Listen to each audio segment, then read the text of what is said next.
അസ്സലാമു അലൈക്കും വറഹ്മത്തുള്ളാഹ്. നമ്മളൊക്കെ വളരെ സന്തോഷത്തിലാണ്, വളരെ ആവേശത്തിലാണ് അല്ലെ? കാരണം എന്താ? ഹബീബായ റസൂലുള്ളാഹി സ്വല്ലല്ലാഹു അലൈഹി വസല്ലമ തങ്ങളുടെ ജന്മദിനം നമ്മിലേക്ക് കടന്നു വരികയാണ്. ഈ സമയത്ത് നമുക്ക് എന്നല്ല, ലോക മുസ്ലിമീങ്ങൾക്ക് മുഴുവനും വളരെ ആവേശമാണ്, വളരെ സന്തോഷമാണ്. കാരണം ലോകത്തിന്റെ ഗുരു അഷ്റഫുൽ ഖൽഖ് ത്വാഹ റസൂലുള്ളാഹി സ്വല്ലല്ലാഹു അലൈഹി വസല്ലമ തങ്ങൾ ഈ ഭൂമിയിലേക്ക് പിറന്നു വീണ ദിവസം, ആ മണിക്കൂർ, ആ സമയം നമ്മിലേക്ക് കടന്നു വരികയാണ്. എന്നാൽ ഇങ്ങനെ ലോക മുസ്ലിമീങ്ങൾ സന്തോഷിച്ചു കൊണ്ടിരിക്കുമ്പോ നമ്മുടെ ഇടയിൽ ചില ആളുകൾ അവര് മരണ വീട്ടിലിരിക്കുന്ന പോലെ ഒരു ലഘുലേഖയും കയ്യിൽ പിടിച്ചുകൊണ്ട് ദുഃഖിച്ചിരിക്കുകയാണ്. കാരണം എന്താ? അവര് പറയുന്നത് ഹബീബായ റസൂലുള്ളാഹി സ്വല്ലല്ലാഹു അലൈഹി വസല്ലമ തങ്ങളുടെ മദ്ഹ് പറയാൻ പാടില്ല, അവിടുത്തെ ജന്മദിനം ആഘോഷിക്കാൻ പാടില്ല. കാരണം എന്താ? റസൂലുള്ളാഹി സ്വല്ലല്ലാഹു അലൈഹി വസല്ലമ തങ്ങൾ സാധാരണ മനുഷ്യനായിരുന്നു എന്ന് ഖുർആനിലുണ്ട് എന്നാ പറയുന്നത്. ഖുർആനിലുണ്ട് എന്ന് പറഞ്ഞിട്ട് ആയത്തിനെ കട്ടിട്ട് പകുതി ആയത്തോതിയിട്ട് അവർ അർത്ഥം വെക്കുന്നുണ്ട്. അതൊക്കെ നമുക്ക് നോക്കാം. അവരെന്തിനാണ് ഇങ്ങനെയൊക്കെ പറയുന്നത്? മുസ്ലിമീങ്ങളുടെ ഇടയിൽ, അഹ്ലുസുന്നത്തി വൽ ജമാഅത്തിന്റെ ഇടയിൽ ഒരുപാട് ഭിന്നിപ്പുണ്ടാക്കുക, ഫിത്ന ഉണ്ടാക്കുക, അത് മാത്രമാണ് അവരുടെ പരിപാടി. കാരണം അവർക്കറിയാം റസൂലുള്ളാഹി സ്വല്ലല്ലാഹു അലൈഹി വസല്ലം തങ്ങളുടെ മദ്ഹ് പറയാൻ വേണ്ടി ഖുർആനിൽ പറഞ്ഞിട്ടുണ്ട്, സ്വഹാബത്ത് മദ്ഹ് പറഞ്ഞിട്ടുണ്ട്. അതുപോലെ തന്നെ റസൂലുള്ളാഹി സ്വല്ലല്ലാഹു അലൈഹി വസല്ലം തങ്ങൾ ജനിച്ചതും വഫാത്തായതും റബീഉൽ അവ്വൽ 12-നാണ്. ഒക്കെ അവർക്കറിയാം. എന്നാലും അവർ സമ്മതിക്കൂല. കാരണം എന്താ? സമ്മതിച്ചാൽ ഇവിടെ ഫിത്ന നടക്കൂല. അവർ പറയുന്ന കുറച്ച് ചോദ്യങ്ങൾ ഞാൻ നിങ്ങളുടെ മുമ്പിലേക്ക് ഇട്ടു തരികയാണ്. അത് അവരുടെ പ്രസന്റേഷൻ കാണുമ്പോൾ, അവർ അവതരിപ്പിക്കുന്ന കാണുമ്പോൾ നമുക്ക് തന്നെ പല സംശയങ്ങളും വരും. അതിനി ഉണ്ടാവാൻ പാടില്ല. അവർ പറയുന്നത് റസൂലുള്ളാഹി സ്വല്ലല്ലാഹു അലൈഹി വസല്ലം തങ്ങൾ സാധാരണ മനുഷ്യനായിരുന്നു എന്നാണ്. അതിന് ഖുർആനിൽ തെളിവുണ്ട് എന്നാണ്. എന്നാൽ ഞാൻ പറയുന്നു ആ തെളിവ് കളവാണ്. പിന്നെ അവർ പറയുന്നത് മദ്ഹ് പറയാൻ പാടില്ല എന്നാ. മദ്ഹ് പറയാൻ വേണ്ടിയും ആഘോഷിക്കാൻ വേണ്ടിയും ഖുർആനിൽ തന്നെ തെളിവുണ്ട്. പിന്നെ പറയുന്നത് സ്വഹാബത്ത് ചെയ്തിട്ടില്ല എന്നാ. സ്വഹാബത്ത് മദ്ഹ് പറഞ്ഞതിന്റെ തെളിവ് നമ്മുടെ കയ്യിലുണ്ട്. പിന്നെ പറയുന്നു റബീഉൽ അവ്വൽ 12-നല്ല റസൂലുള്ളാഹി സ്വല്ലല്ലാഹു അലൈഹി വസല്ലം തങ്ങൾ ജനിച്ചത് എന്നാ. പിന്നെ പറയും ജനിച്ച അന്ന് തന്നെയല്ലേ വഫാത്തായതും, അപ്പോ ജന്മദിനം മാത്രമല്ലല്ലോ, വഫാത്തിന്റെ സങ്കടം നിങ്ങൾക്ക് എന്താ ഇല്ലാത്തത് എന്ന് ചോദിച്ചുകൊണ്ട് പല തരത്തിൽ തിരിച്ചും മറിച്ചും ആളുകളുടെ ഇടയിൽ ഫിത്ന ഉണ്ടാക്കാൻ വേണ്ടി മനഃപൂർവ്വം കളിച്ചുകൊണ്ടിരിക്കുന്ന ചില വിഭാഗങ്ങളാണ് അവര്. എന്നാൽ റസൂലുള്ളാഹി സ്വല്ലല്ലാഹു അലൈഹി വസല്ലം തങ്ങളെ സാധാരണക്കാരനാണെന്ന് പറയാൻ വേണ്ടി അവർ ഉപയോഗിക്കുന്ന ആയത്തേതാ? അത് പരിശുദ്ധ ഖുർആനിലെ അൽ കഹ്ഫ് സൂറത്തിലെ 110-ാമത്തെ ആയത്താണ്. എന്താ ആയത്തിലുള്ളത്? ഖുൽ ഇന്നമാ അന ബശറും മിസ്ലുക്കും യൂഹാ ഇലയ്യ. ആ ആയത്ത് അവർ ഓതുന്നത് ഖുൽ ഇന്നമാ അന ബശറും മിസ്ലുക്കും എന്നതുവരെ മാത്രമാണ്. നിങ്ങൾക്ക് ഇവിടെ കാണാൻ പറ്റും ആ ആയത്ത്. ആ ആയത്തില് ഇന്നമാ അന ബശറും മിസ്ലുക്കും യൂഹാ ഇലയ്യ കഴിഞ്ഞിട്ട് ഒരു ഫുൾ സ്റ്റോപ്പ് പോലും ഇല്ല. നമുക്കൊരു ആയത്ത് കഴിയണമെങ്കിൽ അവിടെ ഒരു ഫുൾ സ്റ്റോപ്പ്, ഖുർആനിൽ വലിയ ഫുൾ സ്റ്റോപ്പാണ് ഉണ്ടാവുക. അങ്ങനെ ഒരു ഫുൾ സ്റ്റോപ്പ് പോയിട്ട് ഒരു ഫുള്ള് പോലും അവിടെ ഇല്ല. അവർ ഓതുന്നത് ഖുൽ ഇന്നമാ അന ബശറും മിസ്ലുക്കും. നബിയെ തങ്ങൾ പറയുക, നിശ്ചയമായും ഞാനൊരു മനുഷ്യനാണ്. ഇത് പറയുമ്പോ അവർ അർത്ഥം വെക്കുന്നത് കണ്ടില്ലേ, ഖുർആനിൽ പറഞ്ഞു മുഹമ്മദ് നബി സാധാരണ മനുഷ്യനാണ് സ്വല്ലല്ലാഹു അലൈഹി വസല്ലം. ഇവിടെ സാധാരണ എന്നതിനൊരു അർത്ഥമില്ല.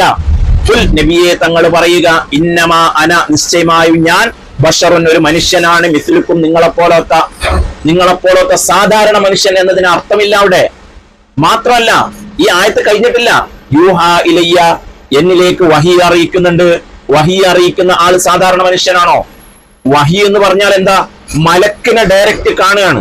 അള്ളാഹുവിന്റെ ഓർഡർ റസൂലുള്ളാഹി സ്വല്ലല്ലാഹു അലൈഹി വസല്ലം തങ്ങൾക്ക് കൊണ്ടുകൊടുക്കുന്ന ആ മലക്കിനെ ഡയറക്റ്റ് കാണുന്നവരാണ് നബിമാര്. അപ്പൊ സാധാരണ മനുഷ്യനാണോ? വേറെ ഒന്നും വേണ്ട, ബാക്കി കാര്യങ്ങളൊക്കെ ഉണ്ട്. ഈ ഒരു കാര്യം നോക്കിയാൽ മതി. സാധാരണ മനുഷ്യരാണെങ്കിൽ നമുക്ക് മലക്കിനെ കാണണ്ടേ? നമുക്ക് ജിന്നിനെ കാണണ്ടേ? എന്ത് കാണാൻ കഴിയുന്നില്ല? അത് അല്ലാഹു തആല കൊടുത്തൊരു കഴിവാണ്. അപ്പൊ ഇത്രയും വലിയ വഹി ഇറങ്ങുന്ന ആൾ എങ്ങനെയാണ് സാധാരണ മനുഷ്യനാകുന്നത്? പിന്നെ അവിടെ മനുഷ്യനാണെന്ന് പറയാൻ കാരണം എന്താണ്?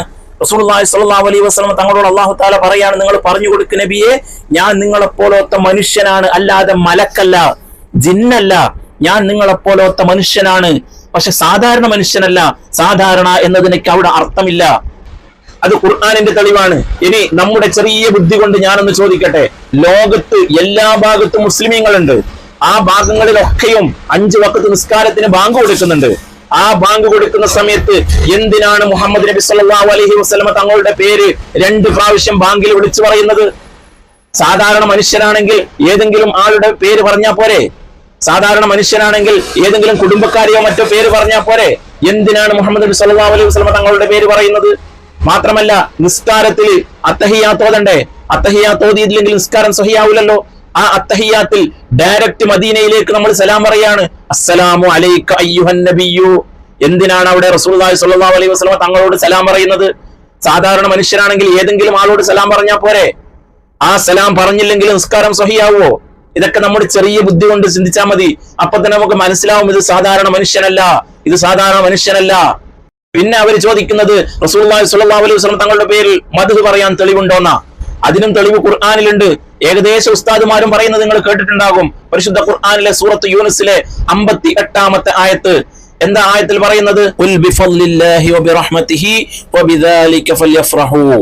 അല്ലാഹുവിന്റെ ഫദ്ല് കൊണ്ടും അല്ലാഹുവിന്റെ റഹ്മത്ത് കൊണ്ടും അവർ ആഘോഷിച്ചോട്ടെ എന്നാ. അടിച്ചു പൊളിച്ചോട്ടെ എന്നാ. അടിച്ചു പൊളിച്ചോട്ടെ എന്നാ, തള്ളി പൊട്ടിച്ചോട്ടെ എന്നല്ല, ആ ആഘോഷിച്ചോട്ടെ എന്ന്. അത് ഏത് സമയത്തും ആഘോഷിക്കണം. അപ്പൊ പിന്നെ റബീഉൽ അവ്വൽ, അതായത് ആ ജന്മദിനം വരുമ്പോ നമുക്ക് ആഘോഷിക്കാതിരിക്കാൻ പറ്റുമോ? ഇത് റബീഉൽ അവ്വലിന് മാത്രമുള്ള ആയത്തല്ല. റസൂലുള്ളാഹി സ്വല്ലല്ലാഹു അലൈഹി വസല്ലം തങ്ങളെ കുറിച്ച് അങ്ങ് ആഘോഷിക്കാനാ പറയുന്നേ. അപ്പൊ ആ ആഘോഷിക്കുന്ന മനുഷ്യൻ ജനിച്ച ദിവസമാകുമ്പോ നമുക്ക് കഴിവിന്റെ പരമാവധി ദീനുൽ ഇസ്ലാം അനുശാസിക്കുന്ന രൂപത്തിൽ, ദീനുൽ ഇസ്ലാം എതിര് പറയാത്ത രൂപത്തിൽ നമുക്ക് ഏതൊക്കെ രൂപത്തിൽ അങ്ങോട്ട് സ്നേഹം പ്രകടിപ്പിക്കാൻ കഴിയുമോ ആ രൂപത്തിലൊക്കെ അങ്ങ് അടിച്ചു പൊളിക്കാം. അപ്പൊ ചിലപ്പോൾ ചോദിക്കും, അവിടെ അള്ളാഹുവിന്റെ ഫദ്ല് കൊണ്ട് അള്ളാഹുവിന്റെ റഹ്മത്ത് കൊണ്ട് എന്നല്ല പറഞ്ഞിട്ടുള്ളത്, റസൂലുള്ളാഹി സ്വല്ലല്ലാഹു അലൈഹി വസല്ലം തങ്ങളെ കൊണ്ട് എന്ന് പറഞ്ഞിട്ടുണ്ടോ? അവിടെ പറഞ്ഞ എല്ലാ മുഫസ്സിരീങ്ങളും, തഫ്സീറിന്റെ മുഫസ്സിരീങ്ങളും മുഴുവനും പറഞ്ഞിട്ടുള്ളത് റസൂലുള്ളാഹി സ്വല്ലല്ലാഹു അലൈഹി വസല്ലം തങ്ങളെ കുറിച്ചാണ് പറഞ്ഞതെന്നാ. ഇനി അവര് പറഞ്ഞത് നിങ്ങൾക്ക് വിശ്വാസമല്ല എങ്കിൽ അല്ലാഹു തആല തന്നെ പറയുന്നുണ്ട്, വമാ അർസൽനാക ഇല്ലാ റഹ്മത്തൽ ലിൽ ആലമീൻ. നബിയെ, നിങ്ങളെ ദുനിയാവിന്, ലോകത്തിന് തന്നെ റഹ്മത്തായിട്ടല്ലാതെ ഞാൻ അയച്ചിട്ടില്ല. എന്താ? ലോകത്തിന് തന്നെ റഹ്മത്തായിട്ടല്ലാതെ അല്ലാഹു സുബ്ഹാനഹു വ തആല റസൂലുള്ളാഹി സ്വല്ലല്ലാഹു അലൈഹി വസല്ലം തങ്ങളെ അയച്ചിട്ടില്ല. അപ്പൊ റഹ്മത്താരാ?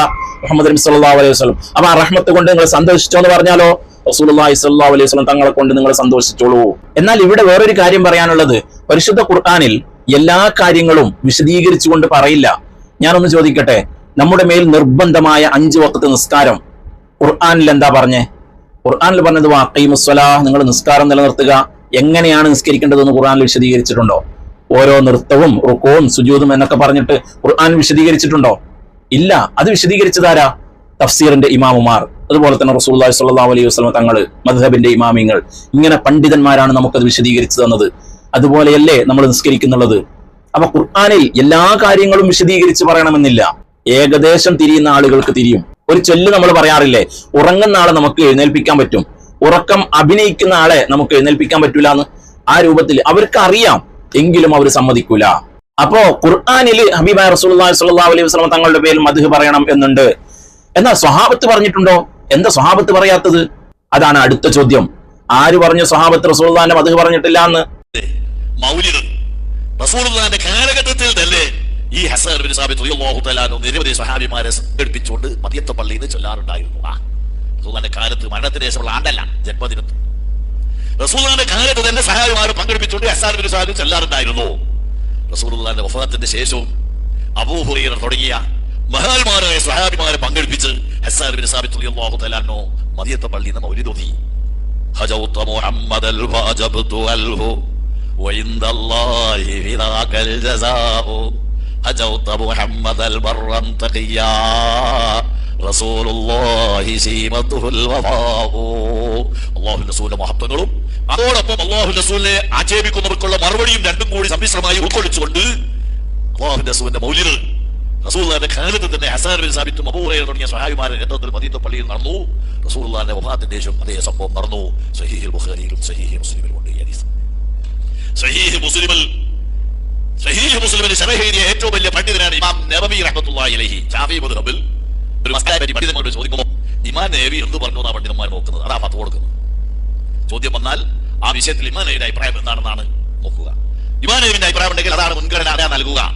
കാരണം ഷാഫി മദ്ഹബിൽ ഇമാം നബി രണ്ടാം ഷാഫി എന്ന മുന്നിൽ അറിയപ്പെടുന്നതാണ്.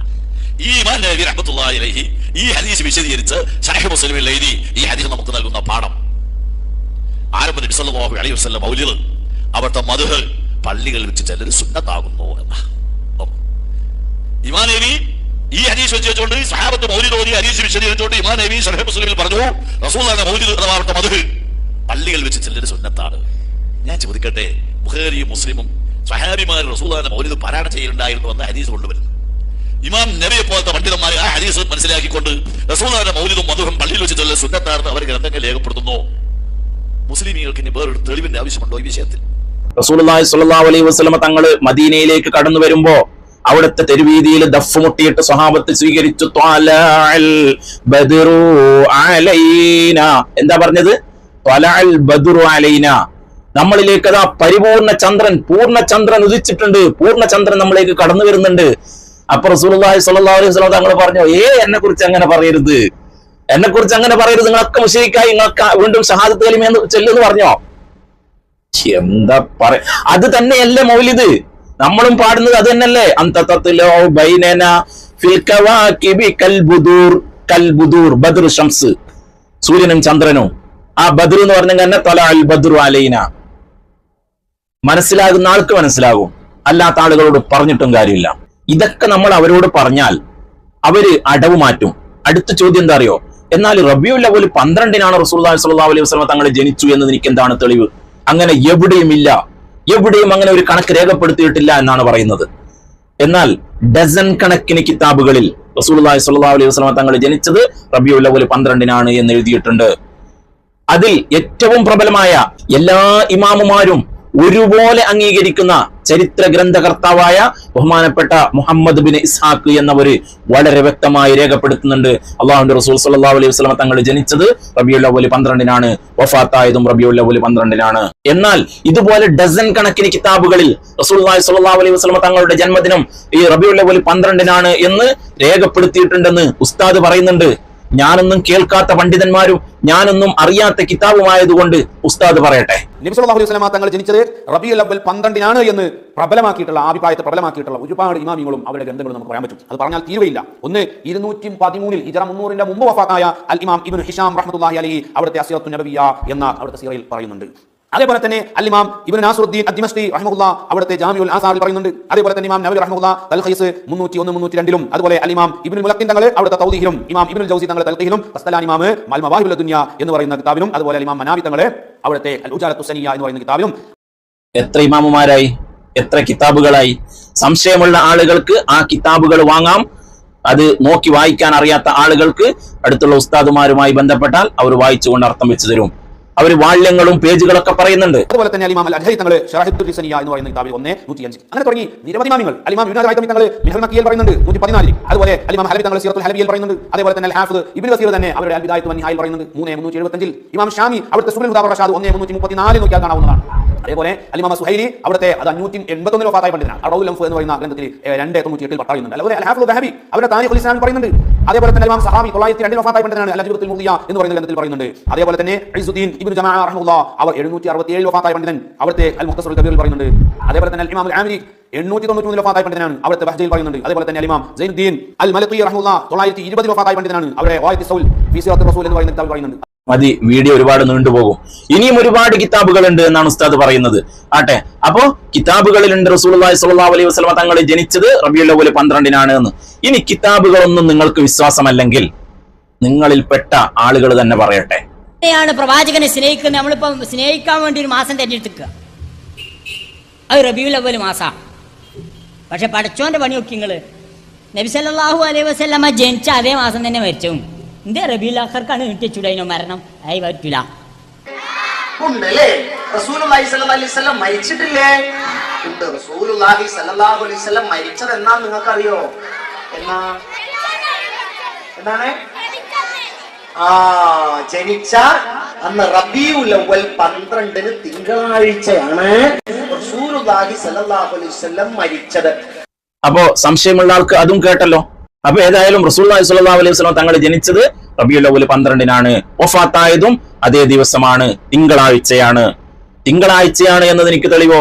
അതൊക്കെ നോമ്പ് നോക്കുന്ന കാര്യത്തിലൊക്കെ റസൂലുള്ളാഹി സ്വല്ലല്ലാഹു അലൈഹി വസല്ലം തങ്ങൾ പറഞ്ഞിട്ടുണ്ട്. തിങ്കളാഴ്ച നോമ്പ് സുന്നത്താക്കാൻ കാരണം എന്താണെന്ന് ചോദിച്ചപ്പോ അത് എന്റെ ജന്മദിനമാണെന്ന് എന്ന് റസൂലുള്ളാഹി സ്വല്ലല്ലാഹു അലൈഹി വസല്ലം തങ്ങൾ പറഞ്ഞ ഹദീസൊക്കെ വേറെ ഉണ്ട്. അപ്പൊ വീണ്ടും ചോദ്യം, എന്നാൽ അതേ ദിവസമല്ലേ റസൂലുള്ളാഹി സ്വല്ലല്ലാഹു അലൈഹി വസല്ലം തങ്ങൾ വഫാത്തായത്? എന്തുകൊണ്ട് നിങ്ങൾ ആ ദിവസം വഫാത്തിന്റെ സങ്കടം നിങ്ങൾ കാണിക്കുന്നില്ല, വെറും സന്തോഷം മാത്രമല്ലേ നിങ്ങൾ കാണിക്കുന്നുള്ളൂ എന്ന് ചോദിക്കുന്നുണ്ടെങ്കിൽ, ഇങ്ങനെ ചോദിക്കും എന്ന് അറിഞ്ഞതുകൊണ്ടായിരിക്കും റസൂലുള്ളാഹി സ്വല്ലല്ലാഹു അലൈഹി വസല്ലം തങ്ങൾ പണ്ടേ പറഞ്ഞു വെച്ചിട്ടുണ്ട്. എന്താ? സ്വഹീഹായ ഹദീസിലൂടെ പറഞ്ഞിട്ടുണ്ട്, ഹയാത്തി ഖൈറുൽ ലക്കും വമമാതി ഖൈറുൽ ലക്കും. എന്റെ ജീവിതം നിങ്ങൾക്ക് ഖൈറാണ്, അതുപോലെ എന്റെ വഫാത്തും നിങ്ങൾക്ക് ഖൈറാണ്. അപ്പൊ ഖൈറായ കാര്യത്തിൽ ആരെങ്കിലും സങ്കടപ്പെടാറുണ്ടോ? ഖൈറായ കാര്യത്തിൽ സന്തോഷിക്കുകയല്ലേ വേണ്ടത്. റസൂലുള്ളാഹി സ്വല്ലല്ലാഹു അലൈഹി വസല്ലമ തങ്ങൾ നമുക്ക് വേണ്ടി സ്വർഗത്തിൽ കാത്തു നിൽക്കുകയാണ്. ആ സ്വർഗം ഉദ്ഘാടനം ചെയ്തുകൊണ്ട് അവിടുത്തെ ഉമ്മത്തീങ്ങളെ ഇങ്ങനെ സ്വീകരിക്കാൻ വേണ്ടി അതിന് മുമ്പേ റസൂലുള്ളാഹി സ്വല്ലല്ലാഹു അലൈഹി വസല്ലമ തങ്ങൾ അവിടെ റെഡിയാവുകയാണ്. അതൊക്കെ വേറെ ഒരുപാട് ഹദീസുകളിലൊക്കെ ഉണ്ട്. നബി സല്ലല്ലാഹു അലൈഹി വസല്ലം തങ്ങൾ ഒരിക്കൽ പറഞ്ഞു, ഫാത്തിമ, പ്രായപൂർത്തി എത്തുന്നതിന് മുമ്പ് ആർക്കെങ്കിലും 2 മക്കൾ മരണപ്പെട്ടിട്ടുണ്ടെങ്കിൽ ആ 2 മക്കൾ കാരണമായിട്ട് ആ മാതാപിതാക്കൾക്ക് സ്വർഗത്തിൽ കിടക്കാം. ആ മക്കൾ സ്വർഗത്തിൽ അവരെ കാത്തിരിക്കും. അവർക്കുള്ള മുൻവിരുന്നായി, അവർക്കുള്ള സൽക്കാരവുമായി, സ്വർഗത്തിൽ സ്റ്റേജുമായി ആ മക്കൾ ഉണ്ടാകും. അപ്പോൾ ആയിഷ ബിബി റളിയല്ലാഹു അൻഹയുടെ ചോദ്യം, നബിയെ, ഒരു കുടുംബത്തിൽ അങ്ങനെ 2 കുട്ടികൾ മരിച്ചിട്ടില്ല, ഒരു കുട്ടിയെ മരിച്ചിട്ടുള്ളൂ, ആ കുട്ടി കാരണമായിട്ട് ആ മാതാപിതാക്കൾക്ക് സ്വർഗത്തിൽ കിടക്കാൻ പറ്റുമോ? അതാണ് റസൂൽ പറഞ്ഞു, അതേ ആയിഷ, സ്വർഗത്തിൽ കിടക്കാൻ കഴിയും. ആയിഷ ബിബി വിട്ടില്ല. അപ്പൊ ഇനി ഒരാൾക്ക് അങ്ങനെ ഒരു കുട്ടി മരിച്ചിട്ടില്ലെങ്കിലോ? പ്രായപൂർത്തി എത്തുന്നതിന് മുമ്പ് ഒരു കുട്ടി മരിച്ചില്ല, അല്ലെങ്കിൽ ആ ദമ്പതികൾക്ക് കുട്ടിയെ ഉണ്ടാകില്ല, അവർക്ക് സ്വർഗത്തിൽ കിടക്കാനുള്ള ഒപ്പം തന്നെ. അതിന് തങ്ങൾ കൊടുത്ത മറുപടി കണ്ടോ, എന്റെ സമുദായത്തിന് സ്വർഗത്തിലെ മുൻവിരുന്നായി അവർക്ക് വേണ്ടി സ്വർഗത്തിൽ വേദി ഒരുക്കി കാത്തിരിക്കുന്ന ആളാണ് ഞാൻ, മുഹമ്മദ് റസൂലുള്ളാഹി സ്വല്ലല്ലാഹു അലൈഹി വസല്ലം. അപ്പൊ തങ്ങൾ പോകണ്ടേ, അവിടെ എത്തണ്ടേ? നമുക്ക് വിരുന്നൊരുക്കി സ്വർഗത്തിൽ സീറ്റ് ഒരുക്കി നമുക്ക് കാത്തിരിക്കണമെങ്കിൽ, നമ്മളെ കാത്തിരിക്കണമെങ്കിൽ തങ്ങൾ അങ്ങോട്ട് എത്തണ്ടേ? അത് മറ്റൊരാൾ മരിക്കുന്നത് പോലെയല്ല. അതാ തങ്ങൾ പറയുന്നത്, വഫാത്തി ഖൈറുൽ ലക്കും, എന്റെ വഫാത്ത് നിങ്ങൾക്ക് ഗുണമാണ്. അപ്പൊ അതുകൊണ്ട് റബീഉൽ അവ്വൽ 12 വരുമ്പോൾ നിങ്ങൾ ആരും പേടിച്ചു നിൽക്കേണ്ട, ധൈര്യമായി ആഘോഷിച്ചോളി. നമുക്ക് ഇവിടെ വേണ്ടത് ഹയാത്തി ഖൈറുൽ ലക്കും വമമാത്തി ഖൈറുൽ ലക്കും, എന്റെ ജീവിതവും ഖൈറാണ്, എന്റെ മരണവും ഖൈറാണ്. അപ്പൊ പിന്നെ ഖൈറായ കാര്യത്തിൽ നമ്മൾ സന്തോഷിക്കുകയല്ലേ വേണ്ടത്. അപ്പൊ വീണ്ടും ചോദിക്കുന്ന ഒരു ചോദ്യമുണ്ട്, ഇന്ന് നമ്മൾ ആഘോഷിക്കുന്ന രൂപത്തിൽ ഇത്രയും വലിയ ആഘോഷങ്ങളൊക്കെ അന്ന് അവർ ആഘോഷിച്ചിട്ടുണ്ടോ? അവര് റാലി പോയിട്ടുണ്ട് എന്നുള്ളത് ഞാൻ നേരത്തെ പറഞ്ഞു. എന്താ, തെരുവീതിയിൽ ദഫ് മുട്ടിക്കൊണ്ടാണ് റസൂലുള്ളാഹി സ്വല്ലല്ലാഹു അലൈഹി വസല്ലം തങ്ങളുടെ മദ്ഹ് പറഞ്ഞുകൊണ്ട് അങ്ങോട്ട് റസൂലുള്ളാഹി സ്വല്ലല്ലാഹു അലൈഹി വസല്ലം തങ്ങളെ ആനയിച്ചത്. അപ്പൊ നമുക്ക് റാലി പോകാം. പക്ഷെ ഇന്ന് പോകുന്ന രൂപത്തില് മുമ്പില് പള്ളി ഇമാമും പള്ളി കമ്മിറ്റി ഭാരവാഹികളും കുട്ടികളൊക്കെ ആയിട്ടുള്ള ആ വലിയ ഒരു റാലി, അങ്ങനെയുള്ള സംഭവങ്ങളൊന്നും ഉണ്ടായിട്ടുണ്ടാവില്ല. കാരണം എന്താ, ഇന്ന് നമുക്ക് അള്ളാഹുവിന്റെ അനുഗ്രഹങ്ങളാകുന്ന സമ്പത്ത് വർദ്ധിച്ചു, അതുപോലെ തന്നെ എല്ലാ സൗകര്യങ്ങളും നമുക്കുണ്ടെന്ന്. അപ്പൊ അതിനനുസരിച്ച് നമ്മൾ ആഘോഷിക്കുകയാണ്. കാരണം നിങ്ങൾ ആഘോഷിച്ചെന്നാ പറഞ്ഞേ. അപ്പൊ അതിന് എത്ര നമ്മൾ ആഘോഷിച്ചാലും നമുക്ക് അത് അധികമാവില്ല. നമ്മൾ എത്ര കഴിയുന്നോ ആ രൂപത്തിലൊക്കെ അങ്ങ് ആഘോഷിക്കുക. അതുപോലെ തന്നെ നമ്മളെ കുട്ടികളെ കൊണ്ട് മദ്ഹ് പറയിപ്പിക്കുക, അതിനൊക്കെ നമ്മൾ സമ്മാനങ്ങൾ കൊടുക്കുക. പിന്നെ ചിലപ്പോൾ അവർ ചോദിക്കും, മക്കത്തുണ്ടോ, മദീനത്തുണ്ടോ, അവിടെ ഉണ്ടോ, ഇവിടെ ഉണ്ടോ? ഒരുപാട് അറബ് രാജ്യങ്ങളിൽ നിന്ന് റസൂലുള്ളാഹി സ്വല്ലല്ലാഹു അലൈഹി വസല്ലം തങ്ങളുടെ മദ്ഹ് പറയുന്നത് വീഡിയോയിലൂടെയും ഓഡിയോയിലൂടെയും നമ്മൾ കേൾക്കുന്നുണ്ട്. എന്നാൽ അതിന് തെളിവ് പറയാൻ ഞാൻ അർഹനല്ല. ഏതായാലും ഉസ്താദ് പറയട്ടെ അതിന്റെ തെളിവ്. മക്ക മദീന മാത്രമല്ല, ഒരുപാട് അറബ് രാജ്യങ്ങളിൽ പുണ്യ നബി സല്ലല്ലാഹു അലൈഹി വസല്ലം തങ്ങളുടെ മീലാദ് ആഘോഷിക്കുന്നുണ്ട്. യുഎഇയിലൊക്കെ ജായിസത്തുൽ ബുർദ എന്ന് പറയുന്ന ബുർദ അവാർഡ് തന്നെ ലക്ഷക്കണക്കിന് രൂപയാണ്, ലക്ഷക്കണക്കിന് ദിർഹമാണ് അവാർഡായിട്ട് കൊടുക്കുന്നത്. അപ്പൊ മക്കത്ത് മദീനത്തും പല വീടുകളിലും ഭംഗിയായി നടക്കുന്നുണ്ട്, ഗവൺമെന്റ് നടത്തുന്നില്ല. എന്താ അതിന്റെ കാരണം? 1925 ശേഷമാണ് ഇങ്ങനെ ആയത്. ഉസ്മാനിയ ഖിലാഫത്തിന്റെ തകർച്ചയോടെ ഫലസ്തീനെ ഒറ്റുകൊടുത്ത് ബ്രിട്ടീഷുകാരുടെ സഹായത്തോടുകൂടെ ഹിജാസിന്റെ അധികാരം കയ്യിലേക്ക് വന്നപ്പോ അവിടെ ഇബ്നു അബ്ദുൽ വഹാബിന്റെ ആശയാദർശങ്ങൾ നടപ്പാക്കി മക്ബറകൾ പൊളിച്ചു കളഞ്ഞു, മൗലിദാഘോഷം നിർത്തലാക്കി. കേവലം 100 കൊല്ലമായിട്ടുള്ളൂ. അപ്പൊ അതിനു മുമ്പ് ഭംഗിയായി നടന്നിരുന്നു. കഅബാലയത്തിന്റെ ഉള്ളിൽ പോലും ഭംഗിയായി മൗലിദ് നടന്നിരുന്നു. അപ്പൊ മക്കത്ത് എന്ത് നടക്കുന്നു എന്ന് നോക്കിയിട്ട് അമൽ ചെയ്യാൻ ഇസ്ലാം പറയുന്നില്ല. അവിടെ ആര് ഭരിക്കുന്നു അവരുടെ കയ്യിലാണ് സംഗതി. നബി ജനിച്ച നാട്ടിലില്ലല്ലോ എന്നൊക്കെയാണ് വലിയ പ്രഖ്യാപനം. നബി ജനിച്ച നാട്ടിലുണ്ടായിരുന്നു, 100 കൊല്ലം മുമ്പ് വരെ ഗവൺമെന്റിന്റെ കീഴിൽ തന്നെ ഭംഗിയായി നടന്നിരുന്നു. ഇവരുടെ കൈ, അതായത് ആര് ഭരിക്കുന്നു അവരുടെ ഇഷ്ടം അവിടെ നടപ്പാക്കും. എന്തിനേറെ, മക്ക ഹറം ഷിയാക്കൾ ഭരിച്ചിരുന്നു. അന്ന് ഹജറുൽ അസ്വദ് 6 കൊല്ലത്തോളം മക്കത്തുണ്ടായിരുന്നില്ല, ഇറാനിൽ കൊണ്ടുപോയി വെച്ചേക്കാർ.